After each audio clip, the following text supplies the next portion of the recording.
we're going to be making an apple streusel loaf. So come on in. We're going to be needing some milk of your choice, some white sugar and also some brown sugar, canola oil, some flour, salt, baking soda and baking powder, ground cinnamon, cloves, vanilla, and you're going to be needing about 2 to 3 apples depending on their size. These are pretty big, so I'm going to use 2 apples today, 2 eggs, some butter, and I'll show you what that's for. I'm going to dice up the apples and I'll be right back with you. See you in a bit.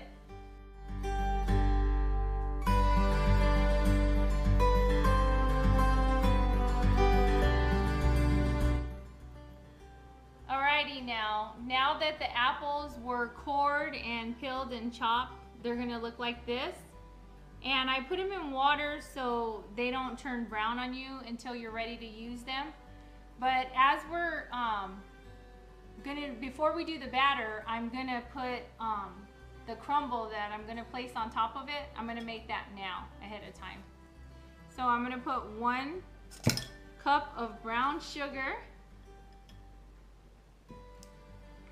1/4 of a teaspoon of cloves,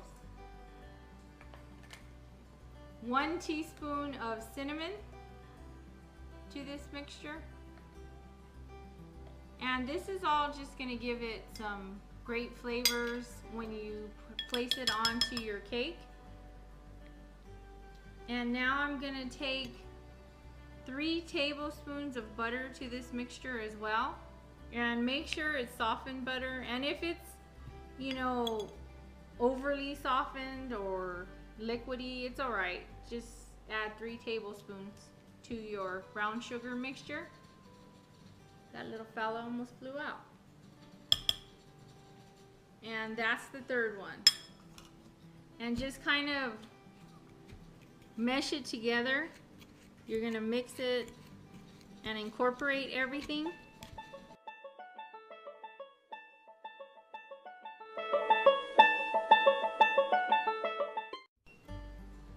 Now that all of your ingredients are incorporated, and this is the consistency you're gonna want it at. See, the butter is meshed with all of your spices and your brown sugar, and that's what you're gonna want. Now you can place this aside while we go over there and make the cake part, and I'll see you in a bit. Now before I make my cake mixture, you're gonna wanna come over here to your oven and preheat it to 375. And that way your oven will be ready for your loaf to go into. And then I'll be seeing you in a little bit. Alrighty, now that we have our apples cored and peeled and in water and our crumble done, I'm gonna start the batter for the loaf. And what I'm gonna do is I'm gonna put all my dry ingredients first, which I'm using a KitchenAid mixer, but you can use whatever you have, your hands, a blending mixer, a hand mixer. So I'm going to take 3 cups of flour. Okay, that's 3 cups. And to that, I'm going to put 1 teaspoon of baking soda, or excuse me, baking powder, 1 teaspoon of baking soda. Also, I'm gonna add 1.5 teaspoons of ground cinnamon to the mixture as well. And it's just gonna add that extra flavor to it and that yummy goodness that you're gonna wanna taste in there. Then I'm gonna take my salt, and I'm gonna put about 1 teaspoon of salt in there as well. Alright, now I'm going to add 1.5 cups of sugar to this mixture. And I'm not going to get 1/2 cup because I'm just going to estimate. Like I said, these are a lot of measurements that I'm doing. And once you have all of your dry ingredients in there, you're just going to want to give it a quick spin around this machine. And that way it can just incorporate all those dry ingredients. Now, once that's done, I'm gonna put 1/3 cup of oil, along with 2 eggs. And my eggs, I'm not gonna even crack them in there. I'm gonna crack them and just add them to the oil, because it's not gonna make a difference whether you add them to the batter or to the oil. So I'm gonna add my 2 eggs to the mixture. And also my vanilla, about a teaspoon of vanilla to my egg and oil mixture. And I'm gonna pour that in, just like so. Once I pour that in, I gotta wash my hands. See you in a bit. Now I'm happy because my hands are clean and fresh. I'm gonna add our last ingredient, which is gonna be 1.5 cups of milk to our mixture.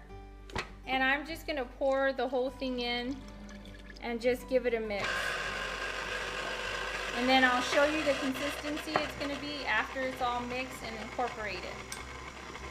Alrighty, now that it's mixed, you're gonna have the consistency of like cake batter. See, this is the way you want it. And at this point, I'm gonna place my apples inside. You can either fold them inside, but I'm just gonna put them all in here. And these are the apples after I strained them and patted dry them with either a paper towel or a rag. And now I'm just gonna place them in there and just give it a quick mix, just to incorporate it.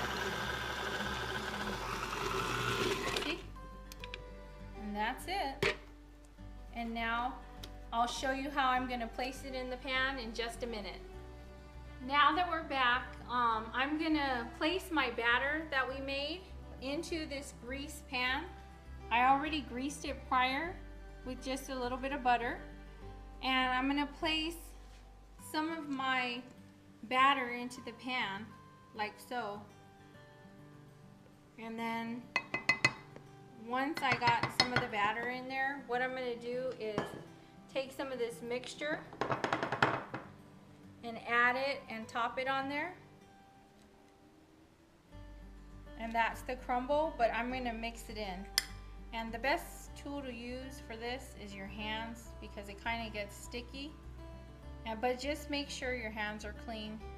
You don't want yuckiness going into your food.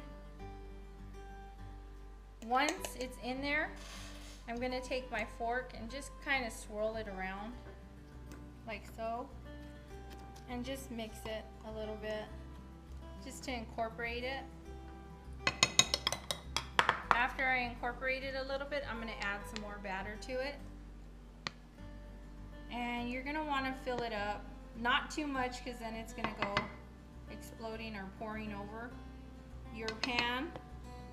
And you don't want that to happen, because then all of your ingredients that you put in here are gonna spill out. So I'm filling it to about a little more than halfway.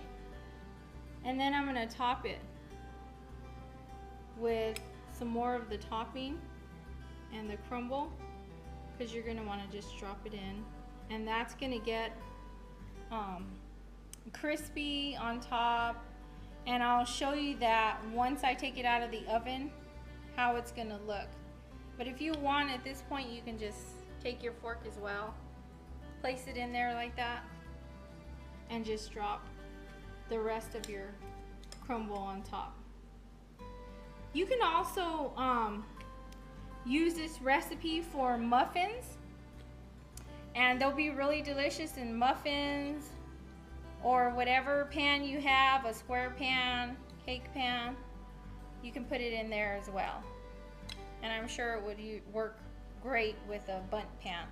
I haven't tried that yet, but I'm sure it'll turn out just as fine. Okay, I'll see you once it's baked and done, and I'll see you in a little bit. All right, it's been about 50 to 60 minutes in the oven at 375. Now, this is gonna be your finished product. I wish you could smell it. I wish there was smell-o-vision, because it smells really good. And then This whole batter that we made today made these 6 big muffins and 1 loaf pan. And once we take it out of the pan, we're gonna place it on the plate. But that's as soon as it cools, so I'll see you in a minute. Now that I took it out of the pan, you can see I cut it open, how moist it is on the inside and all the yummy goodness of your apples and your spices. And then the top is gonna be crispy and crunchy, and that's what you want out of it. But till next time, don't forget to like, comment, and subscribe to Lordy's Classic Kitchen for more of these recipes. I'll be seeing you soon.